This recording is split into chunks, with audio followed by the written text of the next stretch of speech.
మరి ఎందుకు రావాలి చర్చికి? యేసుక్రీస్తు వారిని ఎందుకు నమ్మాలి అంటే ఆయన ఒకరోజు పక్కాగా వస్తాడు. ఆ వస్తాడన్న దానికి నీ దగ్గర క్లారిటీ ఉండాలి. అది లేఖనాల వెలుగులో ఖచ్చితంగా నీకు అర్థం కావాలి. ఏమని రాస్తున్నాడంటే, ఆయన రెండవ రాకడను గురించిన సందర్భం శిష్యుల మధ్య డిస్కషన్ జరుగుతుంది.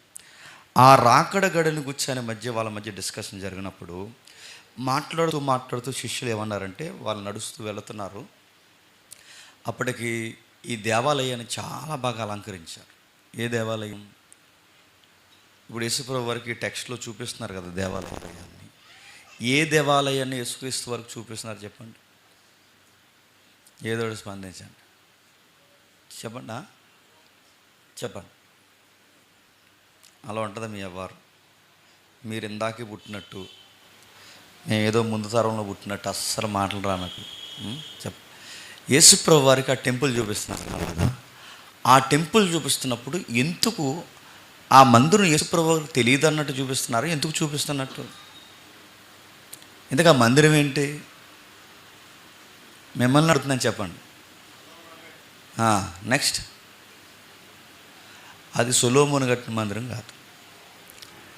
సొలొమోను కట్టిన మందిరాన్ని ఎప్పుడో ఓడదీసి పట్టిపోయారు. ఎవరు? బాబిలోనియన్స్, మెడోఫెర్షియన్స్, గ్రీక్స్, రోమన్స్. ఆ నీరోగాడు ఉన్నాడు చూసారా, అంతకుముందు జరిగిన పని బోడుగాళ్ళు తప్ప ఏం మిగలలేదు.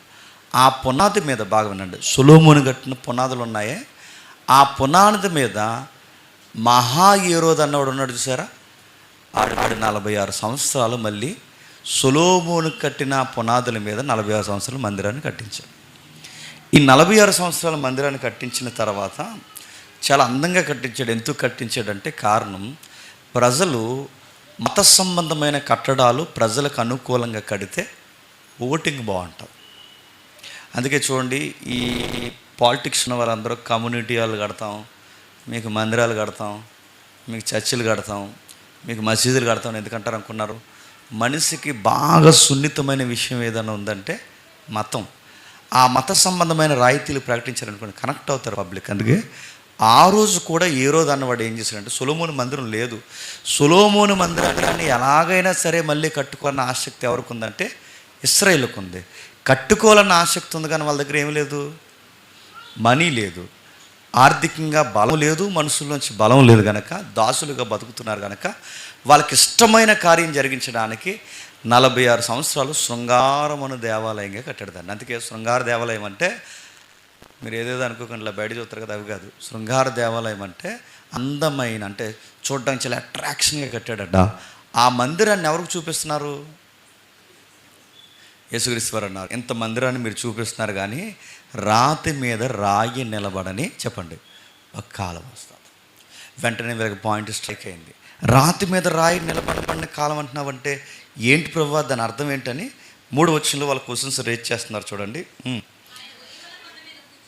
ఆయన ఒలీవల కొండ మీద కూర్చుని ఉన్నప్పుడు శిష్యులు ఆయన యొద్దకు ఏకాంతముగా వచ్చి, ఇవి ఎప్పుడు జరుగును? నీ రాకడకును ఈ యుగ సమాప్తికి సూచనలేవి? క్వశ్చన్ అడుగుతున్నారు చూడండి. ఇవి ఎప్పుడు జరుగును? మొదటి ప్రశ్న. 2, ఇది జరుగుద్దనడానికి గుర్తులేటి? ఇది 2వది. 3వది, దీనికి నీ రాకడకి సంబంధం ఏంటి? 4వది, యుగ సమాప్తి అనేది ఎప్పుడు జరుగుద్ది? అవి ఇంపార్టెంట్ క్వశ్చన్సా కాదా? ఇటీవల కాలంలో ఏమనుకుంటున్నారంటే సముద్రంలోంచి పాము వస్తే ప్రపంచం మునిగిపోద్ది అనుకుంటున్నారు. బందొస్తుంది పాము. ఇటీవల కాలంలో ఏమనుకుంటారంటే ఆస్ట్రాయిడ్ వచ్చి గుద్దేస్తే ప్రపంచం ఎండ అయిపోద్ది అనుకున్నారు. అది జరగదు, అలా జరగదు. ఇక్కడ క్వశ్చన్స్ అడగాల్సిన ప్రశ్నలు అడుగుతున్నారు చూడండి శిష్యులు. ఎప్పుడు జరుగుతుంది? మొదటి ప్రశ్న. గుర్తులేంటి? 2వ ప్రశ్న. నీ రెండిటికి రాకడికి సంబంధం ఏంటి? ఇది 3వ ప్రశ్న. అసలు ఈ లైఫ్ లేదా ఈ ఏజ్, ఈ టైం ఎప్పుడు ఎండ్ అయిపోద్ది? ఇది 4 ప్రశ్నలు. ఈ 4 ప్రశ్నలు తెచ్చి ఎవరి దగ్గర పెట్టారంటే ప్రభు అయిన యేసుక్రీస్తు వారి దగ్గర పెట్టారు. ఎప్పుడైతే ఆయన దగ్గర పెట్టారు ఈ ప్రశ్నకు ఆయన రెస్పాండ్ అవుతున్నాడు. ఏమని రెస్పాండ్ అవుతున్నాడు? ఆయన రెస్పాండ్ అవుతూ ఏమంటున్నాడు చూడండి, ఎవడును మిమ్మల్ని మోసపరచకండి. అంటే మీరు చూడండి, చక్కటి ఆన్సర్ చేస్తారు. వాళ్ళ క్వశ్చన్స్ 4 పెట్టారు, ప్రధానమైనవి. ఈ 4 ప్రశ్నలు దాటి అసలు రాకడ ఎప్పుడు జరుగుద్ది అనేది ఎవరికి ఆన్సర్ దొరకదు. ఆ 4 ప్రశ్నలు ఆయన దగ్గర పెట్టినప్పుడు ఆయన చెబుతున్నాడు, చూడండి దాని గుర్తులట. మొట్టమొదటి గుర్తు చక్కటి సమాధానం చెప్తున్నారు. మొట్టమొదట రాకడ జరుగుతుంది అనడానికి గడియల ప్రారంభం ఏంటంటే మిమ్మల్ని మోసం చేస్తారు. ఏ విషయంలో మోసం చేస్తారు? బోధలో మోసం చేస్తారు. ఇంకా ఏ విషయాల్లో మోసం చేస్తారు? పలు విషయాల్లో, సంఘ కార్యక్రమాల్లో మోసం చేస్తారు. ఇవి ఎప్పుడు జరుగుతాయి? చివరి దినాల వరకు జరుగుతాయి. ఎంతకాలం మోసం చేస్తారు? మోసపోయినంత కాలము మోసం చేస్తారు. ఈ భూమి తిరుగుతున్నంత కాలం మోసం చేస్తారు. నేను వచ్చేంత వరకు మోసం చేస్తారు. ఎంతమందిని మోసం చేస్తారంటే అక్కడ రాశాడు 5వ వచనంలో, పలువురిని మోసం చేస్తారు. అరే నువ్వు మోసపోయావు, నేను మోసపోయాను, అందరం మోసపోయాం. ఏ విషయాల్లో మోసం చేస్తారు? రకరకాల విషయాల్లో మోసం చేస్తారు. బోధలో మోసం చేస్తారు, సంఘాల్లో మోసం చేస్తారు. 1 కాదు 2 కాదు, అన్ని సెక్టార్లో మోసం ఎక్కువ అవుద్ది. బోధలో మోసం ఉందా లేదా? ఉంది. నేను ఏదో ప్రసంగం చెప్తాను, ఆ ప్రసంగం చెప్తున్నప్పుడు మీ దగ్గర నుంచి నాకు డబ్బులు కావాలని అడిగితే మీరు నాకు డబ్బులు ఇవ్వరు కనుక దానికి నేనేం అడ్డెట్టుకుంటానంటే చెప్పండి, ఒక వాక్యాన్ని అడ్డెట్టుకుంటాను. ఇందాక తమ్ముడు చెప్తున్నట్టు పేదలకు సహాయం చేద్దాం రండి అంటాను. మీరు కూడా పేదలు అనగానే మనం ఏదో పెద్ద రిలయన్స్ అంబానీకి చుట్టాల్లా ఫీల్ అయిపోయి మనం ఏం చేస్తామంటే నిజమే పేదలకు మనం సహాయం చేయాలి, దేవుడు చెప్పాడు కదా అని చెప్పి ఆ పేదలకు పులిహార బట్టలాలు పంచుతాను. నేను పంచేది పులిహార బట్టలాలు 10 రూపాయలే, కానీ నేను దోసేసేది మాత్రం చెప్పండి 90 రూపాయలు వెనకాలే. ఎందుకు చెప్తున్నానంటే పేరు ఊరు తెలియడు. మొన్న ఒకడు ఫోన్ చేశాడు నాకు, తర్వాత తెలిసింది ఆ కుర్రోడు ఎవరు. ఎక్స్ట్రీమ్ గ్రేస్ అనే దాంట్లోకి ఆ కుర్రోడు పోయి పని పాట లేకుండా, ఎక్స్ట్రీమ్ గ్రేస్ అంటే కృప, ఎక్స్ట్రీమ్ గ్రేస్ అనే ఒక గ్రేస్లోకి పోయి వాడికి నాలెడ్జ్ ఉంది, బాగా చదువుకున్నాడు. వాడు జూమ్ మీట్లో కూడా మెసేజ్ చెప్తున్నాడు. నేను అనుకున్నాను ఆ తమ్ముడికి ఆ యాటిట్యూడ్ ఉండదు అనుకున్నాను. నాకు తెలిసింది ఎక్కడ కుర్రోడు అంటే భీమవరం సర్కిల్ అని చెప్పారు. నాకు తెలియదు, నెంబర్ సేవ్ చేసుకోక. అరే ఎంత బాగా ఆసక్తిగా సెమినార్లో కూడా వర్క్ చేసి టీం మెంబర్తో ఫామ్ చేసిన వాడు, వీడు సడన్గా దేనిలోకి వెళ్ళిపోయాడు అంటే వాడు అడుగుతున్నాడు, ఏమంటాడంటే అన్నయ్య నేను కొన్ని రోజుల క్రితం ఒక సబ్జెక్ట్ నేర్చుకున్నాను, అది మీకు తెలియాలి, మీరు సంఘ క్షేమాభివృద్ధి కోసం ఇదంతా మీరు చెప్పాలి అన్నాడు. చెప్తాముడు నేను కూడా వింటానంటే మొదలెడుతున్నాడంటే ఒక్కసారి రక్షణ వస్తే పోదు, మనం ఏం చేసినని దీన్ని కృప అనే దానికి కలుపుతున్నప్పుడు అన్నాను, నువ్వు ఐఫ్రా గ్రేస్లోకి వెళ్ళావా అని అడిగాను నేను.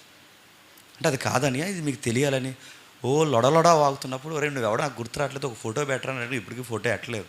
నేను నీకు తెలుసా అని అంటున్నాడు. సరే నువ్వు ఎన్ని రెఫరెన్స్ పెట్టుకుంటా అన్ని రెఫరెన్స్ పెట్టుకుని రా, నా తరఫు నుంచి నేను కొన్ని రెఫరెన్స్ పెడతాను, నేను అడిగిన దానికి ఆన్సర్ చేయి.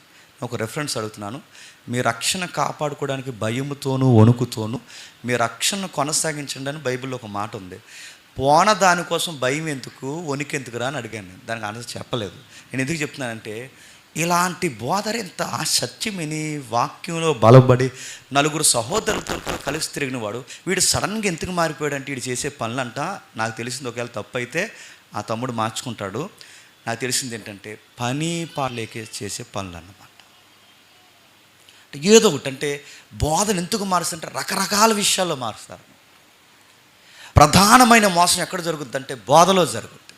రెండోది ఎక్కడ జరుగుతుందంటే సంఘంలో జరుగుద్ది. మూడోది స్నేహంలో జరుగుద్ది. నాలుగవది కాపురాల్లో జరుగుద్ది. ఇంకా ఐదవది రకరకాల విషయాల్లో, వ్యాపారాల్లో. ఇక మోసం ఇంకా ఇంత లేదు, ప్రతి దానికి ఇంకా పెద్దపీట మోసం అవుద్ది అన్నమాట.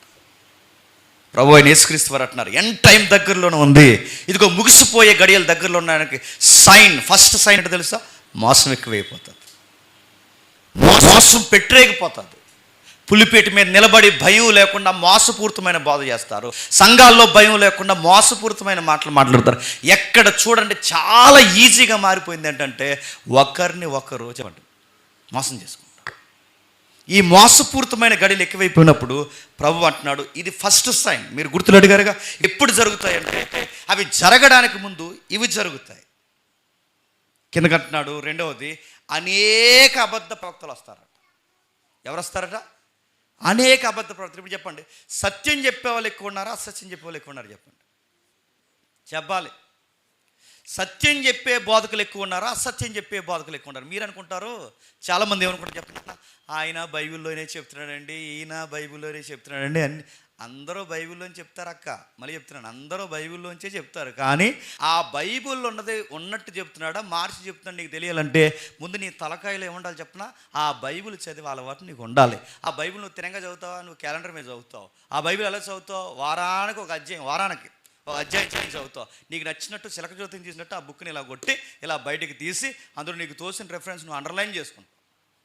ఇలా చదివితే అందరూ బైబిల్ చెప్తున్నారని అనుకుంటాను. అడుగుతున్నాను, అరే టెక్స్ట్ ప్రకారం చెప్తున్నాడా, వాక్యానుసారమే చెప్తున్నాడా, దేవుని కోరుకున్నట్టు చెప్తున్నాడా, మార్చి చెప్తున్నాడు? నువ్వు అంచనా జడ్జి చేయాలి అంటే ముందు నీకు స్టఫ్ నీకుండాలిగా బైబిల్లో.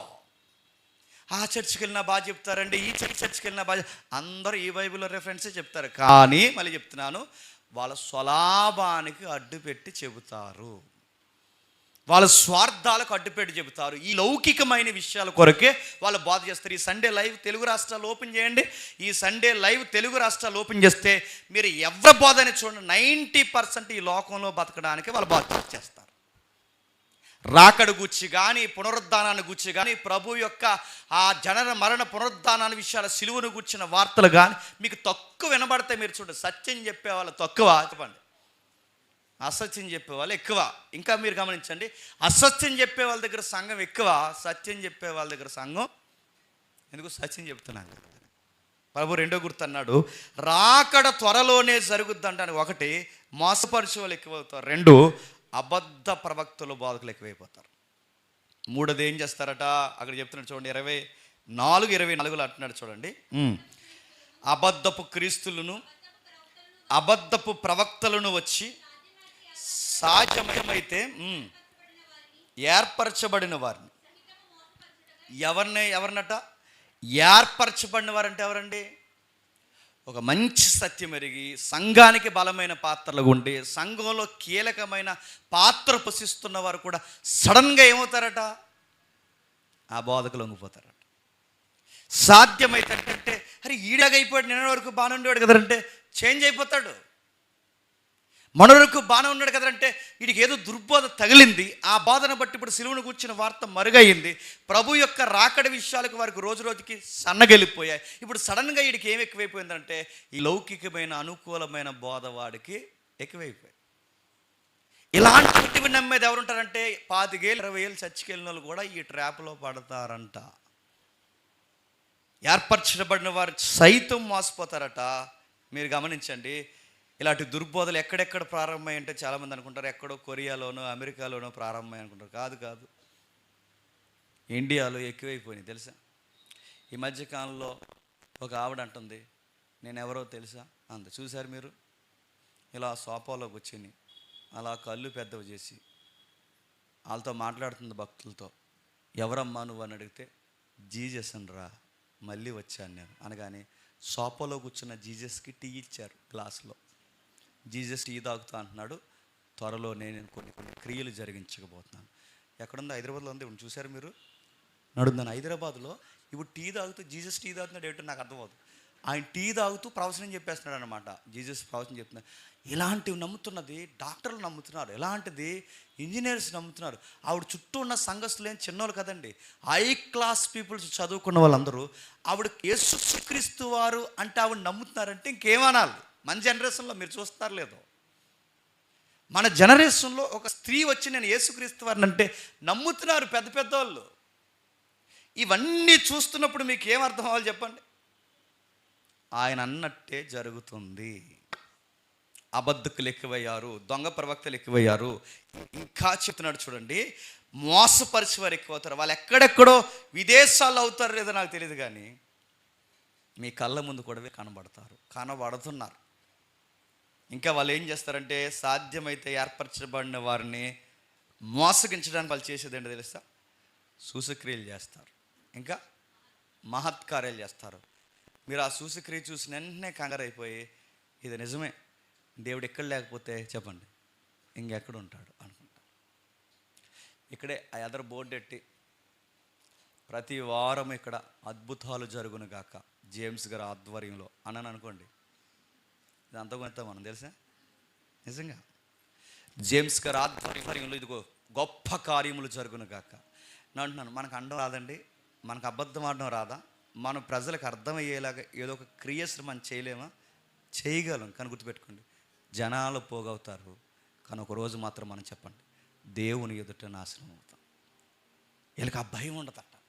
వీళ్ళు ఏం చేస్తారు చెప్తున్నట్టు చూడండి. వీళ్ళు ఏం చేస్తారంటే సూచక్రియలు చేస్తారు. ఏం సూచక్రియలా చేస్తారు, అవసరమైతే చేస్తారు, ఏదో ఒక వంట క్రియేట్ చేస్తారు. ఎన్నోసార్లు చెప్పు, 4 క్రియేట్ చేస్తున్నప్పుడు నిజంగా జరిగిందిరా అనిపిస్తుంది మనకి, అది నిజంగా వీళ్ళు చేశారా అనిపిస్తుంది. మీరు చూస్తున్నారు లేదో, ఆ దక్షిణ కొరియా వీడియో, నా ఆఫ్రికా వీడియో నాకు సరిగ్గా గుర్తులేదు. ఒక ఆవిడని తీసుకొచ్చారు, చెయ్యి పోయింది, ఇలా పూర్తిగా లోపలికి చెయ్యి పోయింది. ఆ చెయ్యి లోపలికి పోయిన తర్వాత ఆడు నజరేయుడైన యేసు నామం అనేది ఇంగ్లీష్లో చెప్తున్నాళ్ళండి, ఆ యేసు నామముని చెప్తూ నీ చెయ్యి వచ్చింది కాక, నీ చెయ్యి వచ్చింది కాక అని ఆడు సూట్ ఇలా తీసి గిరగిర తిప్పి నీ చెయ్యి వచ్చింది కాక కానీ చెయ్యి ఇలా వస్తుంది. నిజంగానే చెయ్యి వస్తుంది. ఆ చెయ్యి వచ్చిన వెంటనే సోషల్ మీడియా షేక్ అయిపోయింది. యేసు నామంలో ఎంత పవర్ ఉందని చెప్పి ఆ చెయ్యిలా వచ్చిన వెంటనే ఆశ్చర్యపోయారు. నేషనల్ న్యూస్, ఇంటర్నేషనల్ న్యూస్లో కూడా వీడియో వచ్చింది. తర్వాత డిస్కవరీ ఛానల్లో దాని దర్యాప్తు బయటకు వచ్చింది. ఆవిడకి చెయ్యి అలా లోపలికి పెట్టుకోవడం అలవాటు అంట. కొంతమంది కోడి మెల్లుతున్నట్టు వెళ్ళి తిప్పేస్తుంటారు చూసారా, మెల్ల ఇలా వెనక్కి వెళ్ళిపోద్ది. ఆడు యేసునామం నీ మెల్ల ఎదరికి వచ్చింది కాకంటే ఆడికి అలవాటు, ఆడికి ఇలా ఎదరికి వచ్చేద్ది ఆడికి. కొంతమంది కాళ్ళు ఇలా వెనక్కిపోతాయి, కొంతమందికి నడుము ఇక్కడికి ఇలా వంగిపోద్ది. అదేం మనుషులు నాకు అర్థమవుతుంది. ఇలా వంగిపోయి ఇలా వెనక్కి వచ్చేస్తాయి. ఈడు నడుము సరైన కాక ఆడెవడో అలాంటి నాకు దొరికి ఇక్కడ ప్రోగ్రామ్ చేయించానుకో మీరు ఏం చేస్తారు చెప్పండి? నడుము నిప్పిన వాళ్ళు అందరూ ఇక్కడ ఉంటారు. అది వేసుకొచ్చేస్తారు ఆ వీల్స్. లే మెల్లగా లేకంటే వాళ్ళు లెగిసాడట. లే పరిగెట్టు అనగానే పరిగెట్టాడట. నడుతుంది. ఇవి జరుగుతాయా జరగవన్నది పత విషయం పక్కన పెట్టండి. దేవుడి నామం జరుగుతాయి, ప్రభు ఆ కార్యములు జరిగిస్తాడు. కానీ ఆ మిరాకిల్స్ పేరు మీద ఖచ్చితంగా ఏం చేస్తారు చెప్పండి? మోసం చేస్తారు, అబద్ధాలు చెప్తారు, వ్యాసాలు వేసుకుంటారు, రకరకాల పనులు చేస్తారు. ఇవన్నీ జరుగుతున్నప్పుడు యేసుప్రభు వారు అన్నారు, గుర్తుపెట్టుకోండి, ఇవి జరగాల్సి ఉంది. ఇవి జరిగితే కానీ చెప్పండి అది జరగదు. ఏంటి? రాకడ. ఇవి జరుగుతున్నాయంటే సంగమ గుర్తుపెట్టుకో, అది త్వరలోనే చెప్పండి జరుగుద్ది. ఇవి జరుగుతున్నాయంటే అది జరుగుతుందండి. ఇవి త్వరలోనే జరగబోతున్నాయి. ఇంకా ఆసక్తికరమైన మాట చెప్పాడు. ఆ 24వ అధ్యాయం 6-7 వచనాలు చూడండి. 24వ అధ్యాయం 6-7 వచనాలు. మీరు యుద్ధములను గూర్చియు, ఏంటట? యుద్ధములను గూర్చియు, యుద్ధ సమాచారమును గూర్చి వింటాను. అడుగుతాను, యుద్ధాలంటే ఏంటండి? సహజంగా యుద్ధం అనగానే మన మైండ్లోకి వచ్చి పిక్చర్ ఏంటి చెప్పండి? యుద్ధం అనగానే ఏంటి చెప్పండి? అవతలోడు తుపాకీ కట్టుకుని చెప్పండి, యువతలు నేను తుపాకీ పట్టుకుని ఆటో ఫైర్లో పెట్టి ఫటాఫటా కాల్చుకుంటే దాన్ని మనం ఏమనుకుంటాం చెప్పండి? యుద్ధం అనుకుంటాం. యుద్ధం అంటే ఎదురెదురుగా నిలబడి చేసుకోవడమే యుద్ధం కాదు. మీరు యుద్ధాన్ని గురించి, యుద్ధ సమాచారాన్ని గురించి 24/7 మీరు వింటూనే ఉంటారు. ఆ జనరేషన్లో విన్నారు, నెక్స్ట్ జనరేషన్లో విన్నారు, మన జనరేషన్లో వింటున్నాం. రాకడికి ముందు యుద్ధాలను గురించి వింటాం. యుద్ధం అనగానే మీరు కేవలం తుపాకీలో లేదా పిరంగిలో తెచ్చుకొని కత్తులు తీసుకుని అది కొట్టుకోవడం మాత్రం యుద్ధం కాదు. రకరకాల యుద్ధాలు జరుగుతాయి. ఎలా యుద్ధాలు జరుగుతాయి? కొన్ని యుద్ధాలు ఉన్నాయి, మీకు చెప్పాను, జ్ఞాపకం ఉందో లేదో. జలాంతర యుద్ధాలు జరుగుతున్నాయి లేదా? వాటర్ వార్ ఒక యుద్ధం ఉందా లేదా? ఈ నది నీళ్లు మీకు రాకుండా పై రాష్ట్రం ఆపేస్తుంది. ఆ నది నీళ్లు మనకు రాకుండా ఆ పై రాష్ట్రం ఆపేస్తుంది. ఎన్నిసార్లు మహారాష్ట్రతో మన గొడవ జరగట్లేదు చెప్పండి? ఎందుకు? మన గోదావరి జలాలు ఎక్కడ పడుతున్నాయి? మహారాష్ట్రలో పడుతున్నాయి. అందుకే మహారాష్ట్రతో ఎన్నిసార్లు డిస్కషన్ రాలేదు. నిన్నగాక మొన్న కేసీఆర్ గారు ఉన్న టైంలో కొన్ని నదుల యొక్క అనుసంధానం పొత్తు కుదరకపోతే ఎన్నిసార్లు డిస్కషన్ జరగలేదు. వాటర్ వార్ జరుగుతుంది. అడుగుతున్నాను, దేశాల మధ్య నదుల యొక్క పరివాహక ప్రాంతాల కోసం కొట్టుకోవట్లేదా?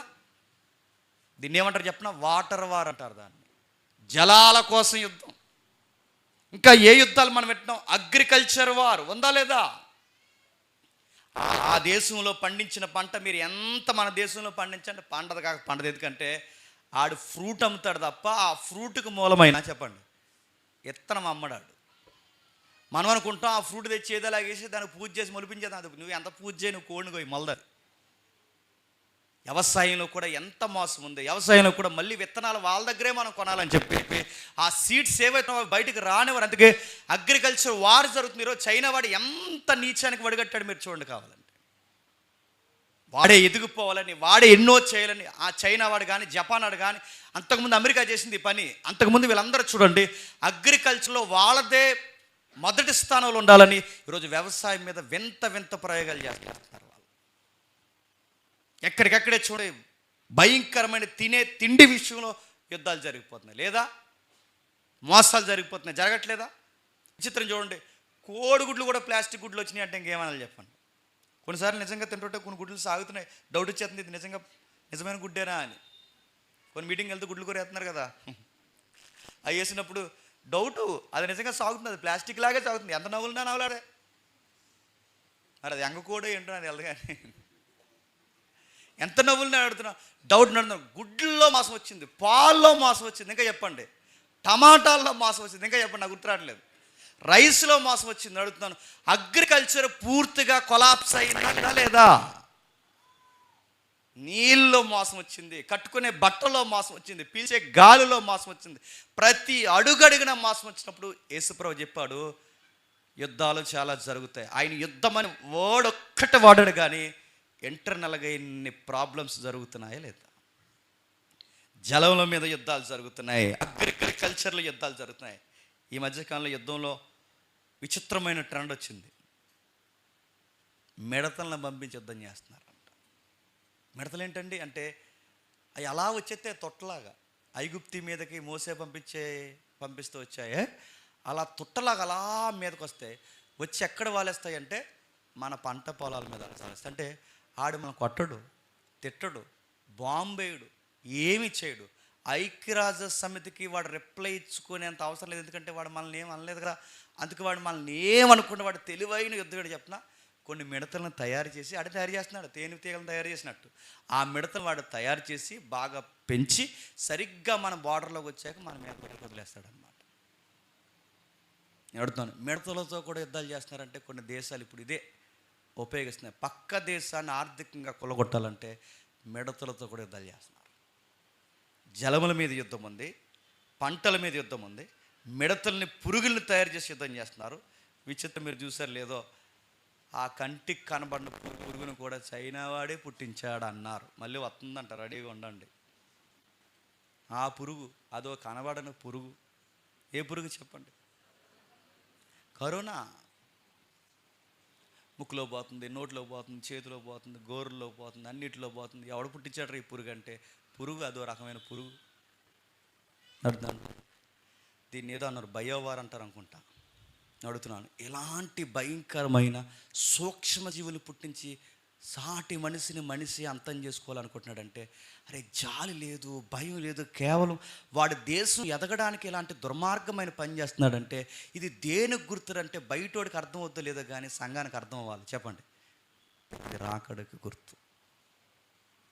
బయట జలముల కోసం యుద్ధం జరిగితే ఇది రాకడకు గుర్తు, పంటల మీద యుద్ధాలు జరిగితే ఇది రాకడకు గుర్తు, బయోవార్ కెమికల్స్ వార్ జరుగుతున్నాయంటే ఇది రాకడకు గుర్తు, సూక్ష్మజీవులతో దాడి జరుగుతుందంటే ఇది రాకడకు గుర్తు.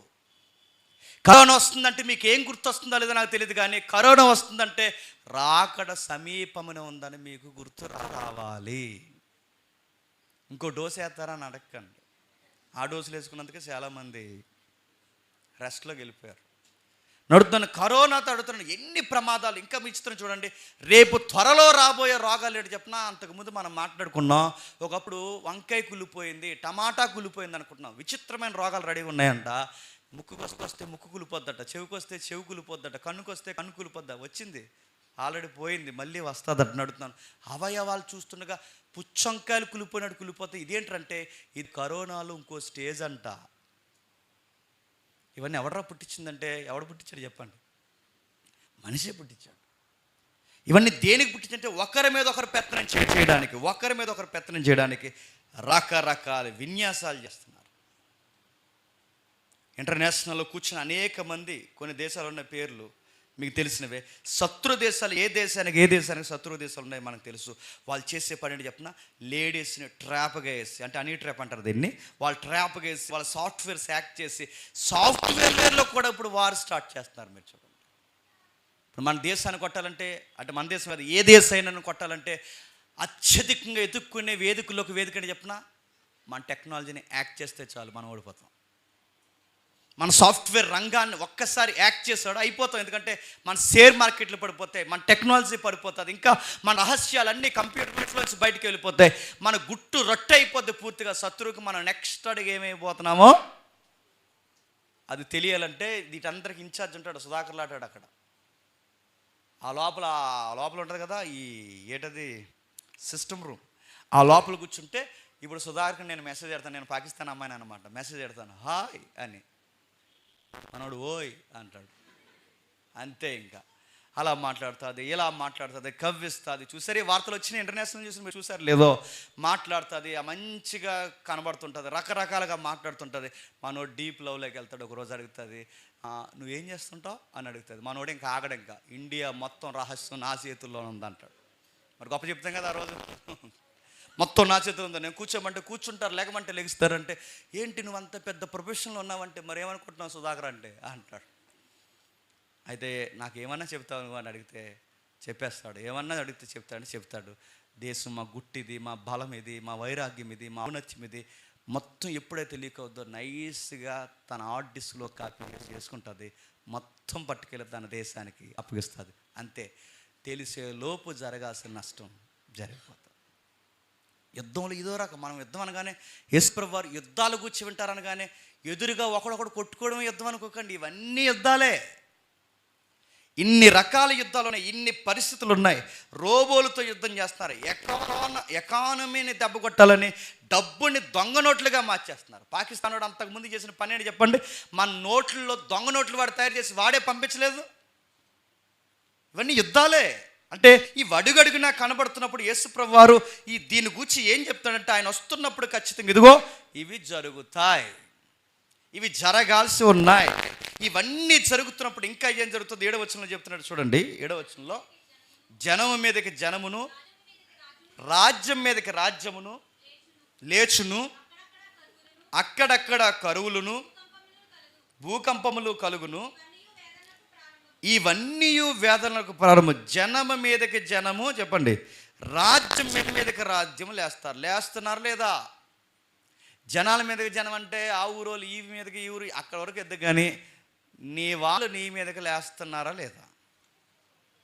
ఇన్ని కనబడుతున్నాయి మనకి. ఎవడరా నీకు దెబ్బేసిందంటే ఇంకెవడు, మా ఓడే నాకు గట్టిగా దెబ్బేస్తా. జనం మీదకి జనం లేస్తారట, రాజ్యం మీదకి రాజ్యం లేస్తుందట, ప్రభుత్వాల మీదకి ప్రభుత్వాలు తిరగబడతాయట. ఎక్కడ మీరు చూడండి ఈ మధ్యకాలంలో జాతి వైరం ఎక్కువైపోయిందా లేదా? మీరు తూర్పుగోదావరి అంట కదా అంటారు మనం, మీరు తెలంగాణ అంట కదా అంటారు మనం, మీరు ఏపీ ప్రజలు అంట కదా. మన వాళ్ళే తెలుగు మాట్లాడుకునేవారు. సరే మేము ఏపీ అని అనుకుంటే మళ్ళీ ఆ ఎదరికి వెళ్తే మీరు శ్రీకాకుళం అంటగా అంటారు, మీది కాకినాడ అంటే అడుగుతున్నాను. ప్రాంతీయ భేదాలు ఉన్నాయి, జాతి భేదాలు ఉన్నాయి. ప్రభు చెప్తున్నాడు ఒకరికి ఒకరు వ్యతిరేకం అవుతారు, జనాల మీదకి జనాలు లేస్తారు. ఇంకా చెప్తున్నాడు రాజ్యం మీదకి రాజ్యం అంటే గవర్నమెంట్కి పడదు. పక్క రాష్ట్రం ఉన్న గవర్నమెంట్కి ఈ రాష్ట్రం ఉన్న గవర్నమెంట్కి పడదు. వాళ్ళు కొట్టుకుంటే మధ్యలో నలిగిపోయేది ఎవరు? పబ్లిక్. ఇవన్నీ దేనికి సంకేతం ప్రభు అంటే, నేను వస్తున్నానని. ఇవన్నీ మీరు చూడాలి. యేసుప్రభు వస్తున్నాడంటే చాలామంది ఆధ్యాత్మికంగా ఏం ఆలోచిస్తారంటే, ఆకాశం మధ్యలో మెరుపు వస్తుంది, దేవదూత రెక్కలేసుకుని ఇలా వస్తుంది. చాలులే, నువ్వు ఊహించుకున్న సెంటిమెంట్ అంతా. ఆకాశం మధ్యలో మెరుపు వస్తుంది, దేవదూత ఇలా వచ్చి కడబోర చెప్పండి కూ అనగానే అప్పుడు రెడీ అవుతాడట. నీకు అర్థం కావట్లేదు. దేవుడు చాలా గుర్తులు చెప్పాడు. నువ్వు చూడు ఒకసారి సొసైటీని అలా చూడు, న్యూస్ పేపర్ తిరిగేసి చూడు. యేసుప్రభు చెప్పిన పక్కా న్యూస్ పేపర్లో కనబడితే చూడు. యేసుప్రభు చెప్పింది చూడు, వార్తల్లో నీకు ఖచ్చితంగా కనబడి చూడు. అదిగో ఆయన చెప్పింది జరుగుతుంది. ఇక్కడ యుద్ధం జరుగుతుంది, అక్కడ జనాల మీద జనాలు లెగిస్తున్నారు. ఎక్కడెక్కడ చూడండి ఆయన చెప్పినవన్నీ సొసైటీలో 24 hours మనకు కనబడుతున్నాయి, మన కళ్ళ ముందు కనబడుతున్నాయి. మనం అనుకుంటాం అంటే మెరుపు ఎప్పుడు కనబడుతుందని చూస్తున్నాం. మెరుపు కనబడటం కాదు, కనబడుతున్నాయి చూడు. దేవదూత వచ్చి ఎప్పుడు నీకు బోర ఊతుంది అనుకుంటున్నావు? దేవదూత బోర ఓదక ముందే ఇవన్నీ కనబడుతున్నాయి చూడు. ఇవన్నీ నీకు నాకు చూపిస్తున్నాడు చూడు. ఇదిగో ఆయన చెప్పినట్టు పక్కా జరుగుతున్నాయి. గవర్నమెంట్కి పట్టలేదు. వీడి ప్రభుత్వంలోకి వస్తే వాడిని అరెస్ట్ చేస్తాడు, వాడి ప్రభుత్వంలోకి వస్తే వీడిని అరెస్ట్ చేస్తాడు, ఒకరికొకటి అరెస్ట్ చేసుకుని మంచి చేసేవాడేడే. ఏ ప్రభుత్వం వచ్చినా ఒకడి మీద ఒకటి పగ తీర్చుకోవడానికి తప్ప మనకి ఇచ్చిన రాయితీలు నెరవేర్చేవాడేడే. నీ స్టేట్లో జరుగుతున్న ఈ పొలిటికల్ వార్ చూస్తున్నప్పుడు నీకు పాలిటిక్స్ అర్థమవుతుందో లేదో నాకు తెలియదు, కానీ ఈ పాలిటిక్స్ చూస్తున్నప్పుడు నీ ప్రభువు చెప్పింది జరుగుతుందని మాత్రం ఖచ్చితంగా నీకు అర్థం అవ్వాలి. ఎంత పక్కాగా ఆయన చెప్పాడు, ఎంత ఖచ్చితమైన రుజువులు ఆయన ఇచ్చాడు, ఆయన చెప్పినట్టు ఖచ్చితంగా జరుగుతుంది. ప్రభుత్వాలకు పడదు, జాతులు పడదు. తెలుగులో ఉన్న వారికే ప్రాంతీయ భాషను బట్టి తెలుగులకే పడదు. నేను మొన్న అక్కడ సభ పెట్టి ఆయన ఏమన్నాడు చెప్పండి, ఆ నార్త్ ఇండియా భాషను వెనకేసుకు వస్తే ఇక్కడ ఉన్న వాళ్ళు అపోజ్ చేస్తారు, అక్కడ ఉన్న వాళ్ళకి వెళ్ళి అక్కడ ఉన్న వాళ్ళు అపోజ్ చేస్తారు. వాళ్ళ తెలుగుని అపోజ్ చేయడం, వీళ్ళ తమిళని అపోజ్ చేయడం, వీళ్ళ ఏమో హిందీని అపోజ్ చేయడం, ఎక్కడికక్కడ అపోజింగ్ చేసుకుంటూ వెళ్ళిపోతాం. అసలు మన ఇండియన్సేనా? ఎక్కడికక్కడే చూడండి. ఇవన్నీ దేనికి సంకేతం అంటే, ఒక పొలిటికల్ సభ జరుగుతున్నప్పుడు ఏం జరుగుతుందో ఒకసారి నువ్వు అబ్జర్వ్ చేయి. లేఖను ముందు పెట్టుకుని, వాక్యం ముందు పెట్టుకుని, ఆ సభని ఏ వాక్యంతో కొలవాలో చూడు. ఆ సభలో కూడా నువ్వు చూడొచ్చు ఇది రాకడకు గుర్తు అని. మన జెండాలు కట్టి, ఫ్లెక్స్లు కట్టి, ఊరేగింపులు చేసి రకరకాలు చేస్తున్నారంటే ఇవన్నీ దేనికి సంకేతం అంటే, మళ్ళీ చెప్తున్నాను, నీ ప్రభువు చెప్పినట్టే సొసైటీలో జరుగుతుంది. చీకటి సామ్రాజ్యాలు రోజుకి ఒకరి మీద ఒకరు తిరగబడతారు. కిందికి అంటున్నాడు, ఇవన్నీ జరగాల్సి ఉంది. 8వ వచనంలోన అక్కడక్కడ కరువులు, భూకంపాలు, ఇవన్నీ వేదనలకు ఇవన్నీ నడుస్తున్న. కిందకి అంటున్నాడు చూడండి, కరువులు, భయంకరమైన పరిస్థితులు. చూడలేదు మనం? టమాటకాయల రేటు ఉన్న పాట కేజీ ఎంత అయిపోతుంది చెప్పండి. కరువులు ఎక్కువైపోతాయి, రైస్ దొరకని పరిస్థితులు వస్తాయి. మన జనరేషన్ అప్పుడప్పుడు ఈ కరోనా ఆ లాక్డౌన్ మీకు గుర్తుందో లేదో నాకు తెలియదు, కానీ లాక్డౌన్ టైంలో మీకు ఎలా గుర్తుందంటే, ప్రపంచమంతా చనిపోయి మీ కుటుంబం మాత్రమే బతుకుంటే అనిపిస్తుందా లేదా? రోడ్లు ఇలా చూస్తే ఎక్కడికక్కడే రకరకాల రేట్లు పెరిగిపోయాయి. ఒక 1 year 2 years నడిస్తేనే అతలాకుతలం అయిపోయింది ప్రపంచం యొక్క ఎకానమీ అంతా అని అడుగుతున్నాను. మళ్ళీ అలాగే నడిస్తే ఏమవుద్ది? కరువు, ప్రత్యేకించి కరువు అంటే వర్షాలు పడక కరువు వచ్చిందంటే ఏమొద్దు. ఒక్కసారి ఏదైనా కొత్త వ్యాధులు సమాజంలోకి వచ్చాయో చెప్పకుండా చుట్టంలా మన దగ్గరకు వస్తుంది కరువు. గుర్తుపెట్టుకో, కరువులు ఎక్కువయ్యాయి, పరిస్థితులు ఎక్కువయ్యాయి. ఇంకా కిందకి చెప్తున్నాడు చూడండి, ఇవన్నీ జరగవలసి ఉన్నది. అప్పుడు మిమ్మల్ని జనులు, చెప్పండి, శ్రమల పాలు, మిమ్మును అన్నాడు చూడండి. అక్కడ ఏంటట?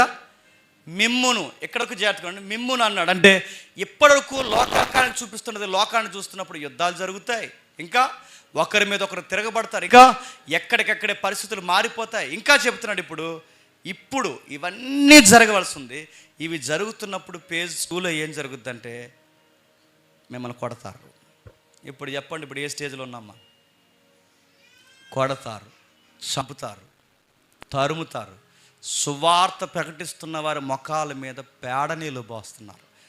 ఆడవారని కూడా చూడకుండా వాళ్ళ వస్త్రాలు లాగే ప్రయత్నం చేస్తున్నారు. ఇంకా మీరు చూడండి, సువార్త చెబుతున్న మన కాకినాడలో జరిగింది.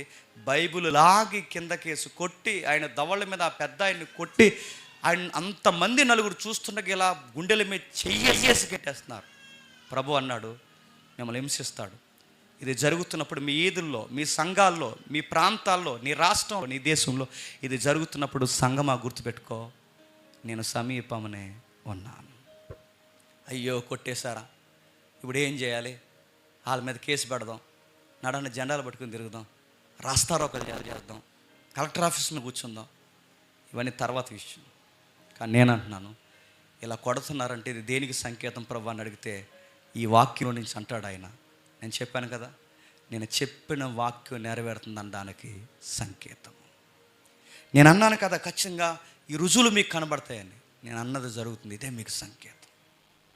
మిమ్మల్ని హింసిస్తారు, బయటికి లాగేస్తారు, దారుణంగా హింసిస్తారు, మీ యజమానులు తీసేస్తారు, మీ నాయకులను తీసేస్తారు. మిమ్మల్ని కొడుతున్నప్పుడల్లా వాళ్ళు చాలా ఆనందపడతారు. ఆ టైంలో మీరు చేయాల్సింది ఒకటే, నా నామమును గట్టిగా చేయబట్టి నేను చేయమన్న సువార్తని క్రమం తప్పకుండా మీరు సువార్తను జరిగిస్తూ మీరు చేయాల్సింది ఒకటే, అంతము వరకు చెప్పండి సహించ. కిందికి అంటున్నాడు ఆ 8వ వచనంలో, 9వ వచనంలో, మీరు నా నామము నిమిత్తము సకల జనముల చేత దేశింపబడతారు, అనేకులు అభ్యంతరపడి ఒకరిని ఒకరు అప్పగించి ఒకరిని ఒకరు ద్వేషిస్తారు, ఒకరిని ఒకరు ద్వేషిస్తారు. ఇప్పుడు చెప్పండి, అనేకులు ఒకరిని ఒకరు ద్వేషిస్తారు. ప్రాబ్లమ్స్ అట సంఘం లోపల నుంచి వస్తాయట, ప్రాబ్లమ్స్ అట చెప్పండి సంఘం బయట నుంచి వస్తాయట. ప్రాబ్లమ్స్ ఎక్కువైపోతాయట. ప్రాబ్లం లోపల నుంచి వస్తుంది, బయట నుంచి వస్తుంది. ఎంతగా వస్తుందంటే ద్వేషిస్తారు. మనమే ద్వేషించుకుంటాం, మనల్ని మనమే హాని చేసుకుంటాం, మనల్ని మనమే పట్టప్పగించుకుంటాం, మనల్ని మనమే రోడ్డు మీదకి లాక్కుంటాం, మనల్ని మనమే పాడు చేసుకుంటాం, మనమే కాలర పెట్టి గొడవ పెట్టుకుంటాం. ఇంకా విషయం అన్నాడు, సంఘాన్ని ద్వేషిస్తారు. ఇంకా అంటున్నాడు, సంఘమును వెలివేస్తారు. ఇంకా అంటున్నాడు, సంఘాన్ని చంపేస్తారు. ఇంకా అంటున్నాడు, ముఖ్యంగా ద్వేషిస్తారు.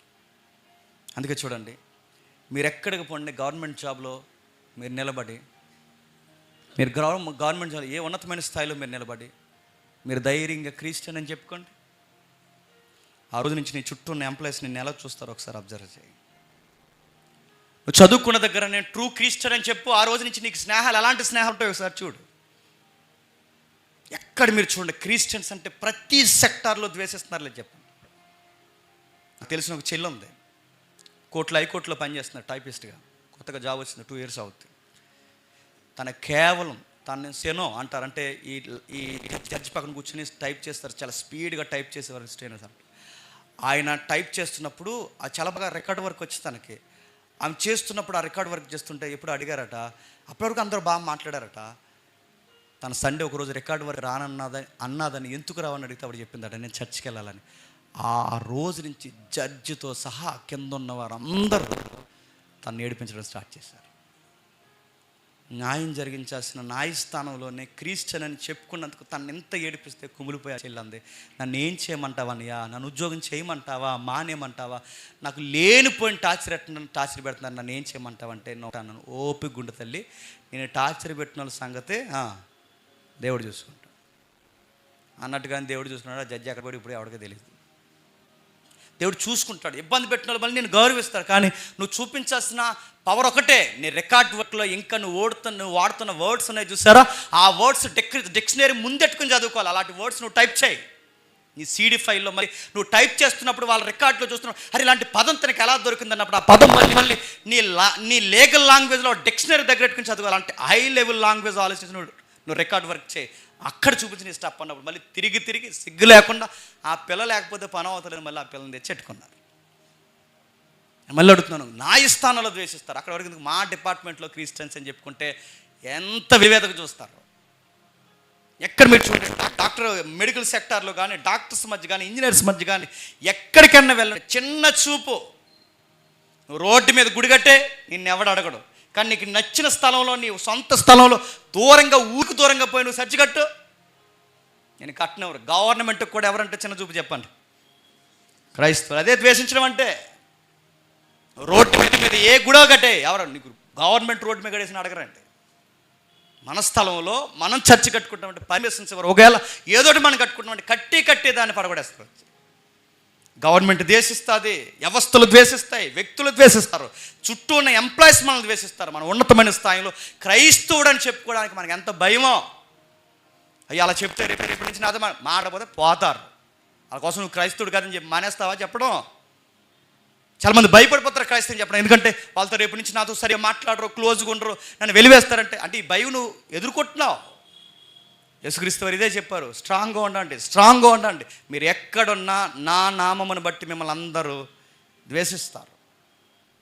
ద్వేషించినా కానీ మీరు గట్టిగా పట్టుకోండి. ఎందుకు ఇవన్నీ అంటే, నీ వరుడైన నేను వస్తున్నానని మాత్రం మీరు చెప్పండి, మర్చిపోవద్దు. వస్తున్నాను త్వరలో. ఆ 10వ వచనం అంటున్నాడు, అభ్యంతరపడి ఒకడినొకడు అప్పగించుకుంటారంట. అడుగుతున్నాను, అభ్యంతరపడి ఒకడినొకడు అప్పగించుకోవడం అంటే బాధలకు అప్పగించుకుంటారు, శ్రమలకు అప్పగించుకుంటారు, ఒకరినొకరు వెలివేసుకుంటారు. అడుగుతాను, అప్పగించుకోవట్లేదా సంఘాల్లో చెప్పండి? ఈడి మీద ఆడి చెప్తాడు, ఆడి మీద ఈడి చెప్తాడు, ఈడిని అప్ప చెప్పుకుంటాడు, ఈడు అప్ప చెప్పుకుంటాడు, ఇద్దరు కలిసి సంఘం మానేస్తారు. రకరకాల పనులు చేస్తారు, ఒకరినొకరు బయట పెట్టుకుంటారు, ఒకరి మీద ఒకరు తంపులు చెప్పుకుంటారు, ఒకరినొకరు అప్పగించుకుంటారు. రకరకాల పనులు జరుగుతున్నాయి. జరగట్లేదు చెప్పండి సంఘంలో? ప్రభుత్వానికి మన వాళ్ళు ఇరికించేస్తున్నారు. మీరు చర్చి కట్టండి. మీకు వ్యతిరేకంగా ఉత్తరం రాసేది ఎవరు చెప్పినా, ఎదురింటి అల్లయ్య పక్కన పొలే రాస్తాడు లేదని తెలియదు, కానీ ఇంకో సెర్చ్ చేయండి, నీ మీద లెటర్ రాసేస్తాడు ప్రభుత్వానికి. ఏంటి ఎవడ రాసిందంటే మనోడే నా మీద లెటర్ రాసింది. మనోడే నా మీద కంప్లైంట్ ఇచ్చేసేది. 2 పనులు చేస్తారు, ఒక్కరిని ఒకరు అప్పగించుకుంటారు, ద్వేషిస్తారు, ఇబ్బందులను కలిగితే ఇవన్నీ జరుగుతున్నాడు. 12వ వచనంలో చెప్తున్నాడు. 12వ వచనంలో అక్రమము విస్తరించుట చేత అనేకుల ప్రేమ. అసలు ఈ రోజుల్లో ఈ పదానికి అర్థం ఉందంటారా? చెప్పండి. ప్రేమకి అర్థం ఉందా? తల్లిదండ్రుల ప్రేమలో స్వచ్ఛత ఉందా? కొడుకులు కూతుర్ల ప్రేమలో స్వచ్ఛత ఉందా? ప్రియుడు ప్రియురాలు ప్రేమలో స్వచ్ఛత ఉందా? భార్య భర్తల మధ్య స్వచ్ఛమైన ప్రేమ ఉందా?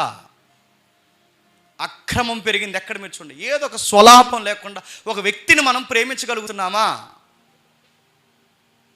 చివరికి భార్య భర్తల మధ్య కూడా స్వచ్ఛమైన ప్రేమ ఉందా? ఏదో ఒక క్రమం పోయింది. ఎక్కడ మీరు చూడండి, ఇక్కడ నిజమైన ప్రేమ ఉందని చెప్పడానికి ఎక్కడ మీరు సంఘాల్లో ఉందా? సంసారాల్లో ఉందా? స్నేహాల్లో ఉందా? ఈ రోజుల్లో అటు చాలా బాగా మమ్మల్ని ప్రేమిస్తాడనడానికి ఒక్క వ్యక్తిని మీరు చూపించండి, మనకు కనబడరు. మన వలన ఏదో ఒక లాభం ఉంటేనే చెప్పండి మనం ప్రేమిస్తారు. పెళ్లికి వేదిక మీద ప్రమాణాలు చేస్తారు. ఏమని? వ్యాధి ఎందును చెప్పండి, బాధ ఎందును నేను వదలను చెప్పండి, నేను ఎక్కడికి వెళ్ళను, చావు తప్ప నిన్ను నన్ను ఇంకేది వేరు చెప్పుడు. అన్ని దొంగబద్దాలండి.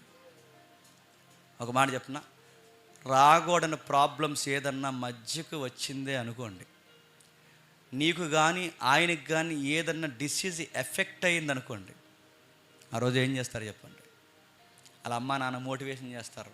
ఏమని చెప్పిన, ఇంక ఈ వ్యాధిగ్రస్తుడితో ఏం పడతావు కానీ, నీకు ఇంకా చాలా వయసు ఉంది, చాలా జీవితం ఉంది, ఇంక వీడితో నువ్వేం సాధిస్తావు కానీ, జరిగింది అంత దేవుని చిత్తం, మేము ఎందుకు చెప్తున్నాం విను, మా మాట విను, నీకు ఇంకా మంచి సంబంధం వస్తుంది, తర్వాత జరిగి కూడా తర్వాత చూద్దామని ఖచ్చితంగా ఆ పాపను మోటివేట్ చేసి తన భర్తను వదిలేసేలా చేస్తారా చేయరు చెప్పండి? ప్రేమ అంటే ఏంటి చెప్పిన? చచ్చిపోయే వరకు చెయ్యి వదలకుండా ఉండడం. ఉన్నాయయ్యి, పరిస్థితులకు మారిపోతారు, కరెన్సీకి మారిపోతారు, వ్యక్తులు పరిచయలకు మారిపోతారు, రకరకాల విషయాలకు మారిపోతారు. అడుగుతాను, ప్రేమ అంటే ఎక్కడుందంటే ఏదో ఒక లాభం ఉంటే నేను ప్రేమిస్తాను. నా నుంచి ఏదైనా లాభం లేదనుకోండి, నా స్నేహితులు కూడా నన్ను చెప్పండి ప్రేమించు. అందుకే సొసైటీలో అంటున్నాడు, ప్రేమ పూర్తిగా కనుమరుగైపోద్ది. ఎక్కడ మీరు చూడండి, నిజాయితీగా ఉన్న పర్సన్స్ చూపించండి, ఏళ్ళు మీకు కనబడదు, ఎక్కడో తక్కువ. నిజాయితీగా ఉన్న అక్కడక్కడ కనబడతారండి. మీకు ఎక్కడైనా నిజాయితీతో ప్రేమించాలి ఉన్నారేమో చూపించండి, ఎక్కడ మీకు కనబడరు. మీరు ప్రేమగానే వెంటనే పార్కుల దగ్గర పోకండి. నేను ప్రేమగానే అన్ని సెక్టార్లో ఉన్న ప్రేమ కోసం మాట్లాడుతున్నాను. మనం బాధపడతామని మనకు వ్యతిరేకంగా పని చేయకుండా మన కొరకు నిలబడే స్నేహితులు లేరు. మనల్నిగా ప్రేమించే స్నేహితురాలు లేరు. అందరూ గుర్తుపెట్టుకోండి, ప్రేమలో కూడా స్వార్థం.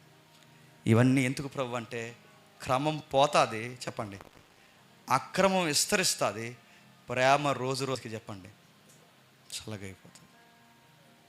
ఆ కూతుర్ని ఆడుతీడితో మాట్లాడకే, ఎందుకు అలా మాట్లాడుతున్నావు అని ఇంటి వరకు కూడా తీసుకొస్తున్నావు ఎందుకని అడిగితే, ఆ ప్రియుడు ప్రియురాలు కలిసి వాళ్ళ అమ్మ మెడలో సున్ని వేసి బిగించి చంపేశారంటే సొసైటీలో ప్రేమ ఉందంటారా చచ్చిపోయిందంటారా చెప్పండి? కూతురు సున్నితో తల్లిని చంపిస్తుందంటే ఇంకేమనాలి చెప్పండి? తల్లిని ఎగిరెగిరి తన్ని, డబ్బులు ఇవ్వలేదని తల్లి రొమ్ముల మీద ఎగిరెగిరి తన్ని, ఆడు తన్నులకి తల్లి చనిపోతే ఈ సొసైటీలో ప్రేమ ఉందంటారా చెప్పండి? ఏ రొమ్ము పాలు తాగాడో ఆ రొమ్ము మీద ఆడు గట్టిగా తంతే ఆ రొమ్ములో ఉన్న గుండె ఆగిపోయి చచ్చిపోయింది. తండ్రి యొక్క డబ్బులు ఆస్తులు రాసివ్వలేదని చెప్పి, తండ్రి ఆస్తులు రాసివ్వలేదని చెప్పి వయసు అయిపోయిన తండ్రిని మంచం మీద కూర్చుంటే కిందికి లాగి పీక మీద అడిగేసి చంపేసే ప్రయత్నం చేసిన కొడుకులు మనం చూస్తాం. ప్రేమ ఉందా చెప్పండి ఈ సొసైటీలో? తల్లిదండ్రులు ప్రేమించేవాళ్ళు లేరు, కొడుకులను ప్రేమించేవాళ్ళు లేరు, పిల్లలు తల్లిదండ్రులను ప్రేమించేవాళ్ళు, పిల్లల్ని తండ్రులు ప్రేమించేవాళ్ళు లేరు. మరి ఏమైందంటే ప్రేమ చెప్పండి చల్లగా ఆరిపోయి, ఏదో ఒక టైం ఆ పూట గడిచిపోయిందా లేదా, ముందుకు వెళ్ళిపోయిందా లేదా, మన సెల్ఫ్ చూడండి, నేను బాగుంటే చాలు ఇంకెవరేమైపోయినా చెప్పండి నాకు అనవసరం. మొన్న మధ్య ఒక ఇంటర్వ్యూ ఇచ్చాడు, మీరు చూసారు లేదు, అంతా బాగా అని చెప్పాడు కానీ అసలు విషయం గాలికి వదిలేశాడు. ఈ డాక్టర్ కోర్స్ మీద ఇంటర్వ్యూ ఇచ్చాడు అబ్బాయి. మాట్లాడుతూ ఎందుకురా అబ్బాయి 5 years ఎంబీబీఎస్ చేయడానికి అయిపోద్ది, తర్వాత మళ్ళీ దాన్ని స్పెషల్ కోర్స్ చేయాలి, తర్వాత ఇది చేయాలి, అది చేయాలి, అది చేయాలి, ఇది చేయాలి. మనం ఎన్ని చేసినా మనకు ప్యాకేజీ వచ్చేది ఎంతంటే 50 నుంచి 40 వేలు వస్తాయి. సుమారు నువ్వు మెడికల్ కోర్స్ అంతా పూర్తి అయ్యే సమయానికి గట్టిగా అయితే నీకు ఎన్ని సంవత్సరాలు పూర్తవుతుంది చెప్పినా 8 సంవత్సరాలు పూర్తవుతుంది. 8 సంవత్సరాలు 9 సంవత్సరాలు స్పెషల్ కోర్స్ చేసే వరకు 10 years పట్టేస్తే రేపు పొద్దున్న 10 years నువ్వు చదివిన తర్వాత నీకు వచ్చే గ్రాస్ శాలరీ ఎంత అంటే 50 నుంచి 60 వేలు వస్తాయి. ఇప్పుడు అంతే డాక్టర్కి అంత జీతాలు అవే 50 నుంచి 60 వేలు వస్తాయి. ఈ 50-60 ఏళ్ళు నువ్వు సంపాదించడానికి 50,000-60,000 రూపాయలు సంపాదించి నువ్వు 8 సంవత్సరాలు చదువుతున్నావంటే ఇలాంటి చదివే కన్నా నా మాట విని వేరే వ్యాపారం ఏదైనా చేయండి, 8 సంవత్సరాలు మీరు చాలా గొప్పలు అయిపోతారు అంటున్నారు. అంటే ఇప్పుడు అయ్యగారు డాక్టర్ వృత్తి ఎందుకు చదువుతున్నాడు అనమాట. కింద కామెంట్లు అవే వచ్చినాయి. అయ్యగారు డాక్టర్ వృత్తి ఎందుకు చదువుతున్నాడంటే చెప్పండి, డబ్బులు సంపాదించండి. లెక్కలు వేసుకుంటున్నాడండి ఆ డాక్టర్, లెక్కలు వేసుకుంటున్నాడు. ఈ చదువు చదివితే మనకు నెలకి ఎంత వస్తుంది, ఈ చదువు చదివితే మనకు నెలకి ఎంత వస్తుంది అడుగుతున్నాను. రోగిని ప్రేమించి వైద్యం చేసే డాక్టర్లు ఉన్నారా? మన కిడ్నీ బాగున్నా కిడ్నీ బాగాలేదంటారు. మనకి ఆడు చెప్పిన కానీ నిజంగానే బాగోదు. బాగున్న కిడ్నీ బాగాలేదంటారు, బాగున్న లివర్ బాగాలేదంటారు, బాగున్న బిడ్డ బాగాలేదంటారు. అంత వ్యాపారం. మనమేమో ఏడుస్తూ వెళ్ళి ఆ రోగుని లోపలెడితే ఆ రోగుని ముందెట్టి ఇదిగో ముందు 1,00,000 కడితే మీకు వైద్యం చేస్తాం, 1,00,000 కట్టకపోతే లోపలికి మరి మనిషిని మేము తీసుకెళ్ళామంటే వారు చచ్చిపోయేలా ఉన్నాడు, ముందు తీసుకెళ్ళండి, తల తోక తాగడేటి మేము తెస్తామంటే ముందు సంతకం పెట్టి 1,00,000 కట్టండి అంటారు. ప్రేమలు ఉన్నాయా? జాలి వేస్తుందా అని అడుగుతున్నాను. కనీసం జాలి దయ ఎక్కడన్నా ఉందా? యేసుక్రీస్తు వారు చెప్పాడు, ఈ జాలి లేని సమాజాన్ని, ఈ కరుణ కట్టిన సమాజాన్ని, ఈ క్రమం లేని సమాజాన్ని నేను చూసి ఏమి నేర్చుకుని ప్రభు అంటే ప్రభు మౌనంలోంచి అన్నాడు, నేను వస్తున్నానని నేర్చుకో. ఇవే గుర్తులు. ఒక మెడికల్ ఫీల్డ్లో ఏం జరుగుతుందో చూసి నేర్చుకో. ఒక రాజకీయంలో ఏం జరుగుతుందో నేను వస్తున్నానని చూసి నేర్చుకో. ఒక విద్యా వ్యవస్థలో ఏం జరుగుతుందో నేను వస్తున్నానని చూసి నేర్చుకో. ఎక్కడ నువ్వు చూడు ఈ ప్రేమలు ఉండవు, గొడవలు, కలహాలు, ద్వేషించుకోవడం, ఒకరినొకరు అప్పగించుకోవడం, చంపుకోవడం.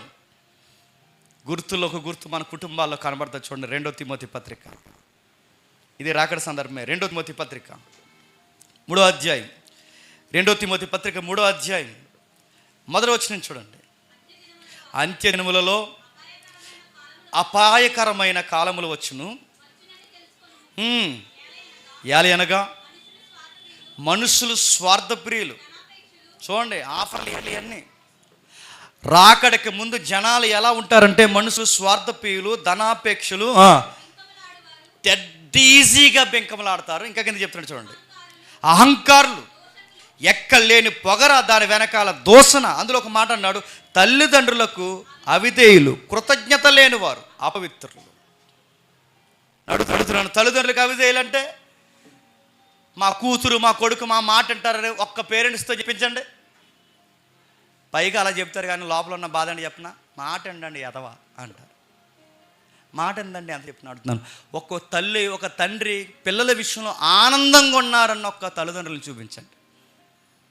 ఎక్కడ మీకు కనబడరు. ద్వేషం, అసూయ, ఒకరినొకరు ద్వేషించుకోవడం, తల్లిదండ్రులకి అవిధేయత చూపించడం. ఇంకా కింద చెప్తున్నాడు చూడండి, అనురాగరహితులు, అతిద్వేషులు, అపవాదకులు, అజితేంద్రియులు, క్రూరులు, స్వజన ద్వేషులు, ద్రోహులు, మూర్ఖులు, గర్వాంధులు, దేవుని కంటే సుఖానుభవం ఎక్కువగా ప్రేమించి పైకి భక్తి గలవారై ఉండి దాని శక్తిని ఆశ్రయించని వారై ఉందురు. ఏం చెప్తున్నాడు చూడండి. అంటే ఇవన్నీ జరుగుతాయి. ఇప్పుడు చదువుకున్నామే, సూపర్ మార్కెట్లో చదువుకున్నాగా ఈ లిస్టు. ఇప్పుడు ఇవన్నీ సొసైటీలో కనబడుతున్నాయి లేదా? ద్వేషించేవారు ఉన్నారు, ప్రేమ లేని వారు ఉన్నారు, మూర్ఖులు ఉన్నారు, అవిధేయులు ఉన్నారు, అనురాగరహితులు ఉన్నారు, అపవాదికులు ఉన్నారు, ఇంకా కృతజ్ఞత లేని వారు ఉన్నారు, దోషకులు ఉన్నారు, తల్లిదండ్రులకు అవిధేయులు ఉన్నారు, బెంకములు ఆడేవారు ఉన్నారు, ధనాపేక్షకులు ఉన్నారు, స్వార్థపీరులు ఉన్నారు, ప్రేమను పొందుకుని అనురాగం చూపించలేని వ్యక్తులు ఉన్నారు, పైకి భక్తే కనబడి వెనకాలన్నీ చెత్త పనులు చేసే వ్యక్తులు ఉన్నారు, భక్తిలో శక్తిని నేర్చుకోలేని వ్యక్తులు ఉన్నారు. ఇవన్నీ చూస్తున్నప్పుడు మీకు సొసైటీలో గుర్తుపెట్టుకోండి, ఆయన చెప్పినవన్నీ మన కళ్ళ ముందు చెప్పండి జరుగుతున్నాయి. ఈయన జరుగుతున్నప్పుడు మనం ఏం చేయాలి? నేను ముగిస్తున్నాను. అన్నట్టుగానే యుద్ధాలు జరుగుతున్నాయి, అన్నట్టుగానే మోసాలు జరుగుతున్నాయి, అన్నట్టుగానే ఒకరినొకరు అప్పగించుకుంటున్నారు, అన్నట్టుగానే కుటుంబాలు ఒకరినొకరు ద్వేషించుకుంటున్నారు, అనుకున్నట్టుగానే ప్రభు చెప్పినట్టుగానే పూర్తిగానే చెప్పినట్టుగానే సమాజంలో ప్రేమ పూర్తిగా కనుమరుగైపోయింది. ఇవన్నీ జరుగుతున్నప్పుడు మనం ఏం చేయాలంటే శిష్యులు ఏం చేశారో చెప్పండి, మనము అదే చేయాలి. ఏం చేశారు? అపోస్తుల కార్యం చూడడం ముగిద్దాం. అపోస్తుల కార్యములు మొదటి అధ్యాయం, అపోస్తుల కార్యములు మొదటి అధ్యాయం 6వ వచనం. అపోస్తుల కార్యములు మొదటి అధ్యాయం 6వ వచనం. కాబట్టి వారు కూడి వచ్చినప్పుడు, ప్రభువా, ఈ కాలమందు ఇశ్రాయేలుకి రాజ్యం మరలా అనుగ్రహించదవా అని ఆయనను అడగగా, ఆయన కాలములు సమయములు తండ్రి తన స్వాధీనమందు ఉంచుకొని వాటిని తెలుసుకొనటం మీ పని కాదు. ఇప్పుడు చెప్పండి, రాకడ పగలు వస్తుందా, రాకడ రాత్రి వస్తుందా? అది మన పని కాదు. ఈరోజు వస్తుందా చెప్పండి, రేపు వస్తుందా? ప్రభువా, నువ్వు చెప్పినవన్నీ కనబడుతున్నాయి కళ్ళ ముందు. నువ్వు చెప్పిన డేట్ అది రేపా, వచ్చే వారమా, లేదా 30 సంవత్సరాల తర్వాత ఎప్పుడు జరుగుద్ది ప్రభువా అని మన ప్రేయర్స్లో మనం ఎప్పుడు చెప్పండి అడగకూడదు. ఎందుకంటే అది ఆయన సార్వభౌమ అధికారంలో ఉన్న రహస్యం. ఆ రహస్యాన్ని గురించి నువ్వు ఎంత అడిగినా ఆయన చెప్పమన్నా చెప్పడు. మరి నా పని ఏంటి ప్రభు అంటే ఆయన ఒకటే అన్నాడు, మీరు విన్న వాటిని కన్న వాటిని భూ దిగంతాల వరకు నాకు చెప్పండి సాక్షి అండి. మీ పని ఇది కాదు. మీ పని ఏంటంటే నా గురించి నలుగురికి చెప్పడమే మీ పని. ప్రభు నువ్వు అన్నట్టుగానే యుద్ధాలు, నువ్వు అన్నట్టుగానే ప్రేమ లేకపోవడం, ఇవన్నీ కనబడుతున్నాయి. నన్ను ఏం చేయమంటే ప్రభు అంటే బెంగెట్టుకుని మూలకపోయి కూర్చోమని చెప్పలేదు. చెప్పండి, ఈ పాడైపోయిన సమాజానికి వినినా వినకపోయినా నువ్వు నేను ఏం చేయాలి చెప్పండి, సువార్త చెప్పాలి.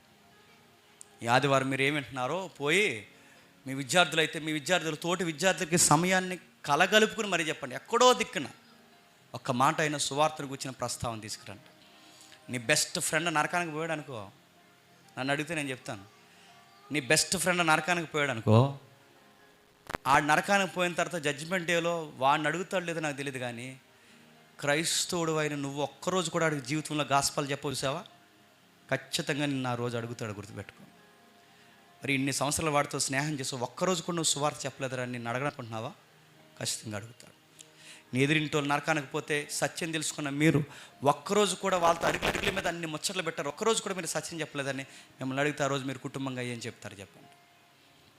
పరిస్థితులు చూస్తుంటే ఆయన సమీపమని ఉన్నట్టే కనబడుతుంది. పరిస్థితులు చూస్తుంటే మోసాలు ఎక్కువైపోయాయి. పరిస్థితులు చూస్తుంటే ఖచ్చితంగా ఆయన వస్తాడన్నట్టుగానే కనబడుతుంది. అది ఎప్పుడు వస్తాడో ఖచ్చితంగా మనకు తెలియదు. అది రాత్రి వస్తాడా పగలు వస్తాడా మనకైతే తెలియదు, కానీ పక్కాగా మాత్రం చెప్పండి వస్తాడు.